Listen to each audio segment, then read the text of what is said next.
പൂച്ചയുടെ നോക്കി, പട്ടിയുടെ നോക്കി, പശുക്കളെ നോക്കി, ഇതൊന്നുമല്ല വന്ന് അവസാനം നോക്കി ആനയുടെയാണോ നോക്കി ആനയുടെ ആനമറുതായി ആനയുടെ ആത്മാവ് ആനയുടെ എനർജി ബോഡിയാണ്. ഈ കുഴിബിലെന്ന് കിട്ടുന്നുണ്ടോ? കുഴിബിലി, അതായത് ചില ക്ഷേത്രങ്ങളിൽ മന്ത്രവാദം ഒക്കെ നടത്തുകയാണ്, ദുർമന്ത്രവാദം ചെയ്താണ് കുഴിബിലി നടത്തുക എന്ന് പറയും. ഭദ്രകാളി, പലതരത്തിലുള്ള ഭദ്രകാളിയുണ്ട്. ശൈവചൈതന്യമുള്ളുണ്ട്, വിഷ്ണു ചൈതന്യമുള്ളുണ്ട്, അതും ഭദ്രകാളിയാണ്. ഓരോന്നിൻ്റെ സ്വഭാവം ഓരോ തരത്തിലാണെന്ന് പറയും. അപ്പോൾ സ്കാൻ ചെയ്തപ്പോൾ പരശുരാമനെ കണ്ടു. പരശുരാമൻ അയാൾ മുസ്ലിം, അയാൾക്ക് അറിയത്തില്ലല്ലോ. അയാൾ പറഞ്ഞിട്ട് ഒരു താടിയും നീട്ടി തലമുടിയും കുമ്പാരം പോലെ കെട്ടി കയ്യിൽ കോടാലിയും പിടിച്ച് ചുമന്ന മുണ്ട് കൊടുത്ത് ഇങ്ങനെ ഓങ്ങി നിൽക്കുന്നതെന്നാണ്. ആയിരിക്കണമെന്നില്ല, ഈ ആത്മാക്കളെന്ന് പലതരത്തിലുള്ള ദുർദേവതമാർ വരുമല്ലോ. ആ ക്ഷേത്രങ്ങൾ ചിലർ ഓരോരുത്തർ നിന്ന് ഉപാസന ചെയ്തേച്ച് കുറേ കഴിയുമ്പോൾ ഇത് ചെയ്യാണ്ട് വരും, അന്നേരം അത് ദോഷമായിട്ട് തീരും. സർ, ഈ പ്രേതഭൂമികൾ പലപ്പോഴും ആളുകളെ ഭയപ്പെടുത്തുന്ന ഒന്നാണ്. പ്രേതഭൂമികൾ അല്ലെങ്കിൽ ഈ ശ്മശാനങ്ങളുടെ അടുത്ത് വീട് വെക്കുക, അല്ലെങ്കിൽ യുദ്ധഭൂമികൾ, യുദ്ധം നടന്ന് അക്രമം അല്ലെങ്കിൽ ദുരന്തം അങ്ങനെ നടന്ന സ്ഥലങ്ങളിൽ ആത്മാക്കളുണ്ട്, പ്രേതങ്ങളുണ്ട്, അങ്ങനെ പറഞ്ഞിട്ടുള്ള ഒരുപാട് അനുഭവങ്ങൾ, അല്ലെങ്കിൽ ചില സ്ഥലങ്ങളിൽ ആത്മാക്കളുണ്ട്. അപ്പോൾ അങ്ങനെ എന്തെങ്കിലും അനുഭവങ്ങൾ ഉണ്ടായിട്ടുണ്ടോ എന്ന് ചോദിച്ചാൽ എനിക്ക് അനുഭവം ഉണ്ടായിട്ടുണ്ട്. ഞാൻ അതിനെപ്പറ്റി കൂടുതൽ ഗവേഷണമൊന്നും ചെയ്തിട്ടൊന്നുമില്ല. അതായത് ഞാൻ വെളുപ്പിനെ ഞങ്ങളുടെ അടുത്തൊരു ക്ഷേത്രമുണ്ട്, വീട്ടിൽ നിന്ന് ഒരു 4-5 കിലോമീറ്റർ ദൂരം വരും. ആ ക്ഷേത്രത്തിൽ വെളുപ്പിനെ നിർമ്മല്യം തൊഴാൻ പോകുമായിരുന്നു. അങ്ങനെ കുറേ ദിവസം പോയി കഴിഞ്ഞപ്പോൾ ഒരു വീടിൻ്റെ പറമ്പിൽ കയറിയാണ്. ആ വീട്ടിൽ ഒരുപാട് ദുർമരണങ്ങൾ നടന്നത്, അതെനിക്കറിയാം. ഞങ്ങളുടെ സ്വന്തക്കാരുടെയാണ്. അതിൻ്റെ വല്യമ്മയുടെ അമ്മയുടെ തറവാടാണ്. അപ്പോൾ അതിന് മുന്നേക്കൂടെ എങ്ങനെ പോകുമായിരുന്നു. അവിടെ ഒരുപാട് ദുർമരണങ്ങളുണ്ട്, കൊലപാതകങ്ങളും ഒക്കെ നടന്നിട്ടുണ്ട്. അപ്പോൾ ഞാനിങ്ങനെ പോയി അവസരത്തിൽ ഒരു ദിവസം എൻ്റെ കയ്യിൽ ടോർച്ചുള്ളത് ഒരു 2 കിലോമീറ്റർ അകലെ ചെല്ലുന്നേക്കൂട്ട് വിളിച്ചുള്ള ടോർച്ചായിരുന്നു. അപ്പോൾ ഞാനിങ്ങനെ പോകുമ്പം ഇങ്ങനെ അങ്ങോട്ട് കയറി അങ്ങ് പോകാം. അങ്ങനെ ഒരു ദിവസം അങ്ങ് ചെന്ന് കഴിഞ്ഞപ്പോൾ ഈ പോക്ക് പോയി, ഈ വീട് എതിലേ പോയാലും ഞാൻ ഈ വീടിൻ്റെ കിഴക്ക് വശത്ത് മുറ്റത്ത് ചെല്ലുക. എതിലേ പോയി എങ്ങോട്ട് പോയാലും നടന്ന് അവസാനം ചെന്ന് കലാശിക്കുന്നത് ഈ വീടിൻ്റെ മുറ്റത്ത്. ഇത് നല്ല ഇടപെടാണല്ലോ. ഞാൻ നോക്കുമ്പോൾ വീടിൻ്റെ മുറ്റം. ഞാൻ പിന്നെ അവിടെ നിന്ന് ഇറങ്ങും, പിന്നെയും പോകും. എങ്ങനെ വന്നാലും ഞാൻ ഈ നേരം വിളക്കുന്നവരെ, അതായത് കിഴക്ക് പ്രകാശം വീഴുന്നവരെ ഈ നടന്ന് അവസാനം ചെന്ന് കലാശിക്കുന്നത് ഈ വീടിൻ്റെ നടവാതക്കലാണ്. ഞാൻ മനസ്സുണ്ട്, ഇത് എന്തൊരു ഇടപാടാണെന്ന്. നേരം ഈ പ്രകാശം വീണു, കുഴപ്പമില്ല, ഞാൻ പോവുകയും ചെയ്തു. എനിക്ക് നിർമ്മാല്യം തൊടാനായിട്ട് ഒത്തുമില്ല. അമ്പലത്തിൽ പോയി തൊഴുതു. ഇങ്ങനൊരു അനുഭവം എനിക്കുണ്ടായിട്ടുണ്ട്. മാത്രമല്ല വേറെ ഭൂമി പിന്നെ അന്വേഷിച്ചില്ലേ? ഞാൻ അന്വേഷിച്ചു, എനിക്കറിയാം. പിന്നെ നമ്മൾ എന്നെ അന്വേഷിക്കാനാണ്. അതിലൂടെ വഴിയാടെ ഒരിക്കൽ വെളുപ്പാങ്കാലത്ത് പോയപ്പോൾ അവിടെ ഇടകഴി തീ കത്തുന്നു കണ്ടിട്ടുണ്ട്. നോക്കിയപ്പോൾ ഞാൻ അവിടുത്തെ കരിയറെ കൂട്ടിയിട്ട് വല്ലതും കത്തിക്കുന്നതായിരിക്കും. തിരിച്ചു വരുമ്പോൾ അവിടെ തീയുമില്ല, ഒന്നുമില്ല. ഇങ്ങനെയുള്ള സംഗതികളൊക്കെ കാണാറുമുണ്ട്, അറിയുകയും ചെയ്യുക. അതെന്താണെന്ന് വെച്ചാൽ ഇങ്ങനെ അജ്ഞാതമാണ്. ഇങ്ങനെയുള്ള സംഗതികളാണ്. ഈ നെഗറ്റീവ് എനർജികളുടെ പ്രവർത്തനങ്ങളാണ്. ജീവാത്മാവ് നശിച്ച് കിടക്കുന്ന അതിൻ്റെയൊക്കെ പ്രേതങ്ങളാണ്. ദോഷമായിട്ടുള്ള കാര്യം അതൊക്കെ നമ്മൾ കണ്ടത് എല്ലാവർക്കും കാണാൻ പറ്റത്തില്ല. ചില സമയദോഷം കൊണ്ട് ഇതവിടെയുള്ള എല്ലാവരും കാണാറുണ്ടായിരുന്നു. പല ആൾക്കാരും കാണാറുണ്ടായിരുന്നു. പകൽ പോയി കിടക്കുകയാണെങ്കിൽ അവിടെ പണിക്കാരും കിടക്കുകയാണെങ്കിൽ ഈ പുറയുന്ന അതൊക്കെ തുറക്കുന്ന ഒച്ച കേൾക്കും. ചെന്ന് നോക്കുമ്പോൾ ആരുമില്ല, ഒച്ച കേൾക്കാം. അവിടെ എങ്ങും ആരും വരാറുമില്ല. അവിടെ ഇപ്പം താമസമില്ല, വീടുണ്ട് ഇപ്പോഴും. അത് ആത്മാക്കളുടെ സാന്നിധ്യം എല്ലാവരും അത് തന്നെ സംഗതി. ആത്മാക്കളുടെ സാന്നിധ്യമാണ്, പ്രവർത്തനമാണ്. ആ നശിച്ച കുടുംബം തന്നെ. ആ വീട്ടിൽ ഒരുപാട് തരത്തിലുള്ള സംഭവങ്ങളുള്ളതാണ്. അത് എല്ലാവർക്കും അറിയാവുന്നതാണ്. ഏത് കാരണം ഇപ്പോൾ ആ പകലുള്ള നേരത്തെ ഒരു പണിക്കാർ പോലും തിന്നാപ്പ് കയറിയിരിക്കില്ല, അറിയാവുന്ന കാര്യമാണ്. ഇത് സംഗതി എല്ലാം ഇത് ഉള്ളത് തന്നെയാണ്. എല്ലാവരെയും ഒന്നും ഒരുപോലെ ബാധിക്കരുതെന്ന് മാത്രം. ഈ ഒഴിപ്പിക്കാൻ പോകുന്ന അല്ലെങ്കിൽ വസ്തു നോക്കാൻ പോകുന്ന സ്ഥലങ്ങൾ എവിടെയെങ്കിലും പെട്ടെന്ന് പ്രേതം അല്ലെങ്കിൽ ആത്മാവ് പെട്ടെന്ന് നമ്മളെ ആക്രമിക്കാൻ വരുന്നത് അങ്ങനെ എന്തെങ്കിലും? അതൊക്കെ നമുക്ക് അറിയാൻ പാടില്ല, അങ്ങനെയൊന്നും അറിയത്തില്ല. അങ്ങനൊന്നുമില്ല. എന്നാൽ വസ്തു ഒഴിപ്പിക്കാൻ പോകുന്ന ആ പ്രേതം നമ്മൾ ഓടിക്കുന്നത് ഇതൊന്നും അതൊക്കെ ചുമ്മാ പറയുന്നതാണ്. അത് എനിക്ക് അനുഭവം ഞാൻ കേട്ടിട്ടില്ല. പക്ഷേ സാറ് പറഞ്ഞല്ലോ, ചില വസ്തുവിൽ കയറുമ്പോഴത്തേക്ക് അവിടെ ഒരു നെഗറ്റീവ് ആ പ്രസരണം. അത് ആത്മാക്കളുടെ ആയിക്കൂടെ? അത് ആത്മാക്കളായിരിക്കണമെന്നില്ല. ഈ ആത്മാക്കളെന്ന് പലതരത്തിലുള്ള ദുർദേവതമാർ വരുമല്ലോ. ആ ക്ഷേത്രങ്ങൾ ചിലർ ഓരോരുത്തർ നിന്ന് ഉപാസന ചെയ്തേച്ച് കുറേ കഴിയുമ്പോൾ ഇത് ചെയ്യാണ്ട് വരും, അന്നേരം അത് ദോഷമായിട്ട് തീരും. അത് നെഗറ്റീവ് എനർജി ആയിട്ട് മാറും. അത് ദുർദേവതയായിട്ട് മാറും. അങ്ങനെ നീചഭദ്രകാളിൽ നിന്ന് കണ്ട് മണമൊക്കെ പറയാറുണ്ട്. ഇപ്പം ഒരു പ്രാവശ്യം ക്ലാസ്സിലിരുന്നിട്ട് പിന്നെ ഞാൻ പോലും അറിഞ്ഞില്ല. എന്നോട് പിന്നെ സാറ് എൻ്റെ കൂടെ ഒരു മുസ്ലിം ഉണ്ടായിരുന്നു, പിന്നെ കാഞ്ഞിരപ്പറ്റംകാരനാണ്. സാറ് പറഞ്ഞു ആ അമ്പാറക്കാരനെ ഒന്ന് സ്കാൻ ചെയ്ത് നോക്കാൻ പറഞ്ഞു. സ്കാനിങ് പഠിപ്പിക്കുക. ഇയാൾ എഴുന്നേറ്റ് നിന്ന് സ്കാൻ ചെയ്ത് നോക്കിയ സാറേ എനിക്ക് പേടിയാവുമെന്ന് പറഞ്ഞു. അതെന്നാന്ന് ചോദിച്ചു. ഒരാൾ ഒരു അദ്ദേഹത്തിൻ്റെ തലയുടെ മുകളിൽ താടിയും നീട്ടി തലമുടിയും കൂമ്പാരം പോലെ കെട്ടി വെച്ചിരിക്കുന്നത്, അന്ന് കയ്യിൽ കോടാലി ഉണ്ടെന്ന് പറഞ്ഞു. അതറിയാമായിട്ട് അതെന്നോട് സ്കാൻ ചെയ്യാൻ പറഞ്ഞെന്ന് പറഞ്ഞു. സാർ എന്നോട് ചോദിച്ചു എന്നാ അമ്പാറക്കാരാന്ന് ചോദിച്ചു. ഞാൻ പറഞ്ഞു സാറേ എനിക്കറിയാൻ പറ്റില്ല, ഞാൻ കണ്ടിട്ടില്ല, എനിക്കറിയത്തില്ലെന്ന് പറഞ്ഞു. നിസ്സാരമല്ലാന്ന് പറഞ്ഞു. അപ്പം ഞാൻ പറഞ്ഞു സാറേ എനിക്കൊരു ഇങ്ങനെ ഒരു അഗ്നിഹോത്രം പഠിച്ചിരുന്ന സമയത്ത് ഒരു സ്വാമി ഒരു ഒരു ഒരു പിന്നെ കവചം തന്നായിരുന്നു പറഞ്ഞു. അത് എന്നതായിരുന്നു? ഞാൻ പറഞ്ഞു സാറേ പരശുരാമനായിരുന്നു. അതിനെയാ കണ്ടതെന്ന് പറഞ്ഞു. ഞാൻ ഈ അഗ്നിഹോത്രം ചെല്ലാൻ നേരത്ത് പരശുരാമൻ്റെ കവചം ചൊല്ലി വെച്ചാണ് അഗ്നിഹോത്രം ചെയ്തുകൊണ്ടിരുന്നത്. ഞാനിത് കണ്ടിട്ടൊന്നുമില്ല. അപ്പോൾ സ്കാൻ ചെയ്തപ്പോൾ പരശുരാമനെ കണ്ടു. പരശുരാമൻ അയാൾ മുസ്ലിം, അയാൾക്ക് അറിയത്തില്ലല്ലോ. അയാൾ പറഞ്ഞിട്ട് ഒരു താടിയും നീട്ടി തലമുടിയും കുമ്പാരം പോലെ കെട്ടി കയ്യിൽ കോടാലിയും പിടിച്ച് ചുമന്ന മുണ്ട് കൊടുത്ത് ഇങ്ങനെ ഓങ്ങി നിൽക്കുന്നതെന്നാണ് പറഞ്ഞത്. കണ്ടാൽ പേടിയാണ് സാറേ എന്ന് പറഞ്ഞു. എന്നാലും ആ സാറ് പറഞ്ഞു, നാരായണൻകുട്ടി സാറ് പറഞ്ഞത് എന്നാന്ന് ചോദിച്ചു. ഞാൻ പറഞ്ഞു ഞാൻ കണ്ടിട്ടില്ലെന്ന് പറഞ്ഞു. എനിക്കറിയാൻ ഇങ്ങനെയൊരു സംഭവം ഉണ്ടെന്ന് പറഞ്ഞു. അത് തന്നെയാണെന്ന് പറഞ്ഞു. അഗ്നിഹോത്രം ചെയ്യാൻ നേരത്തെ കവചം ചൊല്ലി, പരശുരാമ മഹർഷിയുടെ കവചം ചൊല്ലി ഞാൻ അഗ്നിഹോത്രം ചെയ്യാറുണ്ടായിരുന്നു. അപ്പോൾ ഞാൻ എവിടെ പോയാലും എൻ്റെ കൂടെ ആ കവചം ഉണ്ടായിരുന്നു. ഞാൻ പലതരത്തിലുള്ള കവചം പഠിച്ചിട്ടുണ്ട്, പലതും ചെയ്യാറുണ്ട്. പിന്നെ കവചം എന്ന് പറയുമ്പോൾ അത് എന്താണ്? അത് കവചം എന്ന് പറയുന്നത് പലതരത്തിലുള്ള നമ്മളെ ചുറ്റിലും അഗ്നി നിൽക്കുന്നതായിട്ട്, നമ്മൾ അഗ്നിക്കകത്ത് നിൽക്കുന്നതായിട്ട്, നമ്മളെ ചുറ്റും മുഴുവൻ തീയാണ്. നമുക്ക് നേരെ നെഗറ്റീവ് ഒന്നും ഇങ്ങോട്ട് കയറാൻ പറ്റില്ല. ചില ദേവതകളുടെ കാവല് നമുക്ക് കാണും. മറ്റ് ദുർദേവതകൾ എങ്ങനെ പ്രേതം ഇതൊന്നും നമ്മുടെ അടുക്കാൻ പറ്റുകയില്ല. ഇവരുടെയൊക്കെ കാവല് നമുക്ക് കാണും. നമ്മളറിയുന്നില്ല. നമ്മൾ ചിലപ്പോൾ അതിൻ്റെ മന്ത്രങ്ങൾ ചൊല്ലുന്നു. പക്ഷേ മന്ത്രം ചൊല്ലുമ്പോൾ ഭയങ്കര ശക്തിയാണ്. ഇനി മഹാദേവ കവചം എന്ന് കേട്ടിട്ടുണ്ട്. മഹാദേവനും നാരായണ കവചം ഒക്കെ ഉണ്ട്. ഇതൊക്കെ ചെയ്ത് കഴിയുമ്പം ലക്ഷ്മണ കവചം, അങ്ങനെ കുറച്ച് ഇതെല്ലാം ഉള്ളത് തന്നെയാണ്. ഇത് കൈകാര്യം ചെയ്യണം എന്നുള്ളത് പഠിക്കണം. ഇതെല്ലാം യഥാർത്ഥത്തിൽ ഒന്ന് തന്നെയല്ലേ? ഇതിൽ ദേവതകൾ മാറുന്നു എന്നല്ല, ദേവതകൾ മാറുന്നു, സ്വഭാവം മാറുന്നുണ്ടല്ലോ. ശ്രീരാമൻ്റെ സ്വഭാവം അല്ലല്ലോ ഒരു അവതാരമാണ്. കൃഷ്ണൻ്റെ സ്വഭാവം അല്ലല്ലോ ശ്രീരാമൻ്റെ സ്വഭാവം. സുബ്രഹ്മണ്യൻ്റെ സ്വഭാവം അല്ലല്ലോ ശിവൻ്റെ സ്വഭാവം. എന്ന് പറഞ്ഞാൽ അതിൻ്റെ വ്യത്യാസമുണ്ട്. ഇപ്പോൾ ബാലി സുഗ്രീവനും നോക്കി കിട്ടും. നമുക്ക് രണ്ടുപേരും സ്വഭാവം ഒന്നാന്ന് പറയാൻ പറ്റുമോ? രണ്ടും കുരക്കന്മാരല്ലേ എന്ന് പറഞ്ഞൊരു ഓരോ തരത്തിലാണ്. ഭദ്രകാളി പലതരത്തിലുള്ള ഭദ്രകാളിയുണ്ട്. ശിവചൈതന്യമുള്ളുണ്ട്, വിഷ്ണു ചൈതന്യമുള്ളുണ്ട്. അതും ഭദ്രകാളിയാണ്. ഓരോന്നിൻ്റെ സ്വഭാവം ഓരോ തരത്തിലാന്ന് പറഞ്ഞു. മധുരം പലതരമില്ലേ? ശർക്കരയുടെ മധുരമാണോ പഞ്ചസാരയ്ക്ക്? അല്ല. കരിമ്പിൻ്റെ മധുരമല്ലോ മാങ്ങാപ്പഴത്തിന്? അല്ല. എന്ന് പറഞ്ഞ പോലെയാണ് അതിൻ്റെതെല്ലാം ആ സ്വഭാവ വ്യത്യാസങ്ങൾ വരും. നമ്മുടെ ഇഷ്ടമനുസരിച്ചാണ് നമുക്ക് കൈകാര്യം ചെയ്യാൻ പറ്റുന്നത്. ഇത് നമ്മൾ പഠിച്ചതിന് ശേഷം നമ്മൾ ഉപേക്ഷിച്ച് കഴിഞ്ഞാൽ ഇത് നമ്മളോടൊപ്പം ഉണ്ടാവും. നമ്മൾ ഉപേക്ഷിച്ച് കഴിഞ്ഞാൽ അത് നമ്മളിൽ നിന്ന് വിട്ട് മാറിക്കൊണ്ടിരിക്കും. നമ്മൾ കൈകാര്യം ചെയ്ത് നമ്മൾ ഉപാസന ചെയ്തുകൊണ്ടിരുന്നെങ്കിൽ നമുക്കുള്ളില്ലെങ്കിൽ നമ്മുടെ ബലം കുറഞ്ഞു പോകും. ഇത് ദാഹിക്കുമ്പം വെള്ളം കുടിച്ചെങ്കിലേ നമുക്ക് കൂടുതൽ ദാഹം പോകില്ല. അങ്ങ് ഏത് ഉപാസനയാണ് ചെയ്യുന്നത്? ഞാൻ ഉപാസന ചെയ്യുന്നത് എനിക്ക് ഏറ്റവും ഇഷ്ടം മഹാവിഷ്ണുവാണ്. സാത്വിക സ്വഭാവവും, കൂടുതൽ കോപവും ഇല്ല. ഇതൊന്നും വരാതിരിക്കാൻ വേണ്ടി ഞാൻ ഗുണം കിട്ടാനും ബുദ്ധിമുട്ടാവട്ടെ, അതെന്ന് പറഞ്ഞേക്കാം. പക്ഷേ ഞാൻ ഏറ്റവും ഇഷ്ടപ്പെടുന്നത് മഹാവിഷ്ണുവിനെയാണ്. എന്ന് വിചാരിച്ച് എനിക്ക് കുടുംബക്ഷേത്രം ഉള്ളതാണ്, ഭദ്രകാളി ഉള്ളതാണ്, എൻ്റെ കുടുംബത്തിൽ പല കൂട്ടങ്ങളും ഉള്ളതാണ്. എന്ന് വെച്ചാൽ ഇത് ആരും ഉപേക്ഷിക്കുന്നതല്ല. എന്തെങ്കിലും ജന്മസിദ്ധമായിട്ടൊരു ചിന്താഗതി പണ്ട് മുതലേ എനിക്ക് മഹാവിഷ്ണുവിനോടാണ്. ഈ ഉപാസനകൾ ചെയ്യുമ്പോൾ നമുക്ക് ശക്തികൾ ലഭിക്കാറുണ്ട് എന്ന് പലരും പറഞ്ഞു. ശക്തി നമുക്ക് ലഭിക്കില്ല. നമുക്ക് നമ്മുടെ കൂടെ എന്ത് ശക്തിയാണ് നമുക്ക് ലഭിക്കുന്നത്? ശക്തി കായികമായിട്ടുള്ള ശക്തിയല്ല, ഒരു എനർജി നമ്മളിലുണ്ട്. നമ്മൾ അങ്ങനെ മറ്റുള്ള ആക്രമണങ്ങൾ അങ്ങനെയൊന്നും ഉണ്ടാകുമൊന്നുമില്ല. നമ്മൾ അപ്പോൾ ശിവനെ പ്രദോഷവ്രതം നോക്കാമെന്ന് വിചാരിച്ചു. പ്രദോഷവ്രതം നോക്കുന്ന അങ്ങനെ സ്ഥിരമായിട്ട് നോക്കുന്ന ആളിനെ അപകടത്തിൽ ചാടുകയില്ല. ആ ശിവൻ സംരക്ഷിക്കാനുണ്ട്. നമുക്കൊരു വണ്ടി അപകടം പോലും പറ്റുകയില്ല. അനുഭവം കൊണ്ടാണ് ഞാൻ പറഞ്ഞത്, അല്ലാണ്ട് ചുമ്മാ കേട്ട് കഴിവല്ല. എനിക്കുണ്ടായ അനുഭവത്തിൽ കൂടെ ഞാൻ പറഞ്ഞത്.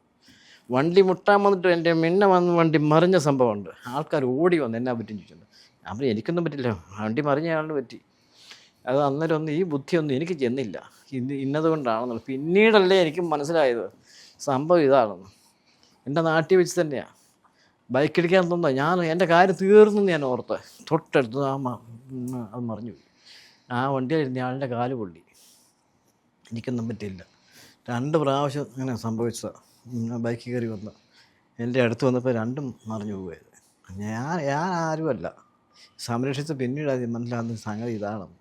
ഞാൻ കർക്കശമായിട്ട് പ്രദോഷവ്രതം നോക്കുന്ന കാലഘട്ടമാണ്. അങ്ങനെ എനിക്ക് പ്രദോഷവ്രതത്തിൻ്റെ ഫലം എനിക്ക് മനസ്സിലായി. ഇത് പ്രദോഷം നോക്കിയാൽ ഇത്രയും ഫലമാണെന്നുള്ളത്. തലേദിവസം പ്രദോഷത്തിന് തലേദിവസം ഒരു നേരത്തും അരിയാഹാരം കഴിച്ച് വൈകുന്നേരം വല്ല വെള്ളവും കുടിച്ച് കിടന്നുറങ്ങും. പിറ്റേ ദിവസം ജലപാനം കഴിക്കാതെ രാവിലെ ഏക്കം കുളിക്കും, ജപം എന്തോ പോയിട്ട് പച്ച വെള്ളം പോലും കഴിക്കില്ല. വൈകുന്നേരം ആ ശിവക്ഷേത്രത്തിൽ ചെന്ന് അവിടുത്തെ പൂജ കണ്ട് പിന്നെ അവിടുത്തെ കിട്ടുന്ന തീർത്ഥം കഴിച്ചതിന് ശേഷം മാത്രമേ അവിടുത്തെ ചോറ് നിവേദ്യച്ചോറ് മേടിച്ച് കഴിക്കും.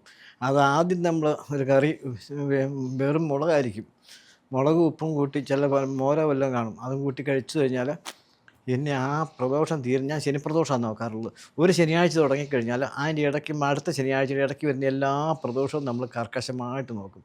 അത് നോക്കി വെളുപ്പിച്ച് കിട്ടുന്ന പാടാവട്ടോ, അതും പറയാം. സാധാരണ രീതിയിൽ മുടങ്ങും. അത്രമാത്രം കർക്കശമായിട്ട് അത് പോകുന്നതന്നെ വെച്ചാൽ ഇത് മുഴിപ്പിച്ച് കഴിഞ്ഞാൽ ഇവന് ഞാൻ എൻ്റെ കൊടുക്കണ്ടേ.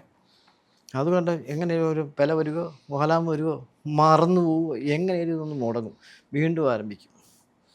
നമുക്ക് അഹങ്കാരം ശകലം മനസ്സിൽ കൊണ്ടിരിക്കാൻ ഈ പ്രാവശ്യം പ്രദോഷം നോക്കി അടുത്ത പ്രാവശ്യം ഒറ്റയ്ക്ക് നോക്കാം, പ്രാർത്ഥനയോട് കൂടി പോയാൽ മുഴിപ്പിച്ചെടുക്കാൻ പറ്റും. എനിക്ക് പിന്നെ ഭരണങ്ങാനത്ത് ഒരു പ്രാവശ്യം തീരുമാനിച്ചത് 12 ദിവസം നിർമ്മാല്യം തൊഴിലാക്കാവുന്നു. അപ്പോൾ അവിടെ ഉള്ളയാൾ പറഞ്ഞു, ഞാൻ ഇതിനകത്ത് കിടന്നുറങ്ങുന്ന ആളായിട്ട് എനിക്ക് എന്നെ കൊണ്ട് പറ്റിയിട്ടില്ല എന്ന് പറഞ്ഞു. ഞാൻ പറഞ്ഞു ഞാൻ തൊഴുമെന്ന് പറഞ്ഞു. ഞാനൊരു അഹങ്കാരമല്ലേ പറഞ്ഞത്. അതിൻ്റെ ശിക്ഷ എന്നായിരുന്നു അറിയോ? ഞാൻ അവിടുത്തെ ശാന്തിക്കാരൻ വരുന്നതിന് മുമ്പായിട്ട് ഞാൻ അവിടെ ചെല്ലും. അദ്ദേഹം കുളിക്കാൻ പോകുന്ന പറയാം, ഞാനും പോയി കുളിക്കും. അദ്ദേഹം പിന്നെ കയറിപ്പോൾ നട തുറക്കുമ്പോഴത്തേനും ഞാനും പറയും ചെല്ലും, നട തുറക്കും, ഞാൻ തൊഴും. 9-ാം പൊക്കം ഇതേ അനുഭവത്തിൽ ചെന്നു. നടയുടെ പൊക്കത്തിൽ ചെന്ന് ഞാൻ ഒരു തെറ്റി വീണു താഴെ വന്നു. മേല് മുഴുവൻ ചെളിയായി. അതേപടി കയറി പോകാൻ പറ്റുമോ? എൻ്റെ ടോർച്ചുണ്ട്. വർഷങ്ങൾക്ക് മുമ്പാണ് ആറ്റിലിറങ്ങി കുളിച്ച് വീണ്ടും കയറി അവിടെ വീണ്ടും തെറ്റി വീണു. 3 പ്രാവശ്യം തെറ്റി വീണു അവിടെ തന്നെ. എന്നിട്ട് കുളിയും കഴിഞ്ഞ് പിന്നെ തിരുവേനി എന്നാ പറ്റി, എന്നാ താമസിച്ചേ, എന്നതാ പറയുന്നത്. ആ 12 ദിവസം അടുപ്പിച്ച് തൊഴാൻ വേണ്ടി ഞാൻ 3 മാസം തൊഴുതേ പിന്നെ എനിക്ക് ആ 12 ദിവസം അടുത്ത് കിട്ടുമറിയും. അഹങ്കാരം എടുത്താൽ ഞങ്ങളുടെ ഭരണങ്ങാനത്തെ പ്രത്യേകിച്ച് വെച്ച് തരും. ഇതിപ്പോൾ എല്ലാ ദേവന്മാരുടെ സ്വഭാവത്തിൽ തന്നെയാണ്. നമ്മൾ അഹങ്കാരം കൊണ്ടൊന്നും ഇപ്പോൾ ഏറ്റുമാനൂർ ഞാൻ പ്രദോഷം തൊടാൻ പോകുന്നതാണ്. പ്രദോഷം തൊടാൻ ഞാൻ പിന്നെ അവിടുത്തെ ഈ പിന്നെ പാലഭിഷേകം വളരെ പ്രാധാന്യമാണ്, നല്ല തിക്കലുമാണ്. ഞാനും കണ്ടേ സമ്മതിക്കുന്നത് നമ്മൾ കാഴ്ച ഉണ്ടാകില്ല. ഇതെല്ലാം കഴിഞ്ഞപ്പോൾ തന്നെ അവിടെ ചെല്ലുള്ളൂ. താലം ഒക്കട്ടെ എന്ന് പറഞ്ഞാൽ നമശിവായം ചൊല്ലി പാല നിന്ന് കഴിഞ്ഞാൽ കൃത്യം ഒരു സംശയം നമ്മൾ ഈ പ്രദോഷം നിൽക്കുകയല്ലേ, നമ്മളെ ആ സമയത്ത് ആ മിന്നിൽ നമ്മൾ ചെന്നിരിക്കും. നമ്മുടെ മിടുക്കൊന്നും നല്ലത്. പാലഭിഷേകം കാണും, നമ്മൾ ചെല്ലും, ഒരു കുടം പാല് എടുത്ത് ഈ വിഗ്രഹത്തിൽ ഒഴിക്കുന്നത് കാണാൻ വേണ്ടത്. ഈ അനുഭവത്തിൽ കൂടിയാണ്. എന്താണെങ്കിൽ അങ്ങ് ഈ സ്കാനിങ്ങിനെ പറ്റി പറഞ്ഞു. അപ്പോൾ ഞാൻ അങ്ങനെ അധികം കേട്ടിട്ടുള്ളതൊരു വിഷയമാണ് ഈ സ്കാനിങ് എന്ന് പറയുന്നത്. അതിനെ പറ്റി ഒന്ന് വിശദമായിട്ടൊന്ന് പറഞ്ഞുതരാം. സ്കാനിങ് എന്ന് പറഞ്ഞാൽ സാറേ അത് ഈ എനർജിയാണ്. ഈ എനർജി അത് ഇപ്പം പിന്നെ എൻ്റെ പറഞ്ഞു കഴിഞ്ഞാൽ ആ എനർജി നമ്മൾ ആദ്യം പഠിച്ചു കഴിയുമ്പം ഒരു ഇതിൻ്റെ മധ്യത്തിൽ കൈ ഇങ്ങനെ കൊണ്ടുവന്ന് കഴിയുമ്പോൾ മധ്യത്തിലൊരു സ്വർണം കൊണ്ടൊരു തൂണങ്ങ് സങ്കല്പിച്ചോളെ. അപ്പോൾ ഇതിനപ്പുറത്തോട്ട് നടക്ക് തൂണല്ലേ, അപ്പോൾ അവിടം വരെ വരുള്ളൂ. ഇങ്ങനെയാണ് ഇത് കണ്ടുപിടിക്കുന്നത്. ഇതൊരു ഹിപ്നോട്ടിസത്തിൻ്റെ ഒരു ടെക്നിക്കല്ലേ, ഒരു മെൻ്റലിസം ടെക്നിക്കല്ലേ? ഈ ഹിപ്നോട്ടിസം എന്ന് പറയുന്നത് അത് ഞാൻ പഠിച്ചതാണെന്ന് പറഞ്ഞാൽ ഞാൻ ചെയ്യാറില്ലല്ലോ. ഹിപ്നോട്ടിസം സാറ് പഠിച്ചിട്ടുണ്ടോ? അതുകൊണ്ട് പഠിച്ചതാ, ചെയ്യാറില്ല. ഞാൻ പഠിച്ചതാണ്, പ്രാക്ടീസ് ചെയ്യാറില്ല. ഇപ്പോൾ പ്രാക്ടീസ് ഞാൻ ചെയ്യും. ചില പല സ്ഥലത്തുകളിൽ ചെല്ലുമ്പോഴാണ് മനസ്സിലാകുന്നത് ഈ ഹിപ്നോട്ടിസം ചെയ്തെങ്കിൽ അതിൻ്റെ സത്യാവസ്ഥകൾ അറിയാമായിരുന്നല്ലോ. ഞാൻ പറഞ്ഞത് പല കാര്യങ്ങളും പഠിച്ചതാണ്. ഈ സ്കാനിങ്ങിനെ പറ്റി ഒന്ന് പറയാമോ? അപ്പോൾ ഈ എനർജിയാണ് അത് നമ്മൾ മനസ്സിൽ വിചാരിക്കുകയാണ്. ഇപ്പോൾ ഒരു ആനയുടെ എനർജി ഇന്ന ഇപ്പോൾ സാറിൻ്റെ എനർജി ബോഡി, സാർ ജീവിച്ചിരിക്കുന്ന ആളാണ്, സാറിൻ്റെ എനർജി ബോഡിയെ പറ്റി എനിക്ക് സ്കാൻ ചെയ്യാൻ നോക്കിക്കഴിഞ്ഞാൽ സാറിന് പാപം എന്തെങ്കിലും ഉണ്ട്, പുണ്യം എന്തെങ്കിലും ഉണ്ട്, നമുക്കത് ഇത് മനസ്സിലാക്കാൻ പറ്റില്ല. അത് നമുക്കറിയാൻ പറ്റും. അതെങ്ങനെയാണ്? അത് നമ്മുടെ കയ്യെ തട്ടും. അത് ആ പ്രാക്ടീസ് കൊണ്ടേ പറ്റുള്ളൂ. ഇപ്പോൾ ബോഡിയിൽ ടച്ച് ചെയ്യുകയാണോ അതോ ബോഡിയിൽ എന്താ വെച്ചാൽ സാർ അവിടെ ഇരുന്നിട്ട് ഞാൻ ഇവിടെ ഇരുന്നിട്ട് സാറിൻ്റെ എനർജി ബോഡി സ്കാൻ ചെയ്യാൻ പറ്റും. മനസ്സിലാക്കാൻ പറ്റും. സാറിൻ്റെ ശരീരത്തിൽ അസുഖം ഉണ്ടോ എന്നുള്ള ഈ സ്കാനിങ്, അത് ഈ എനർജി, ഈ സ്കാനിങ് ഞാൻ കൂടുതലായിട്ട് പഠിച്ചതാണെങ്കിൽ ഞാൻ പ്രാക്ടീസ് കുറവാണ്.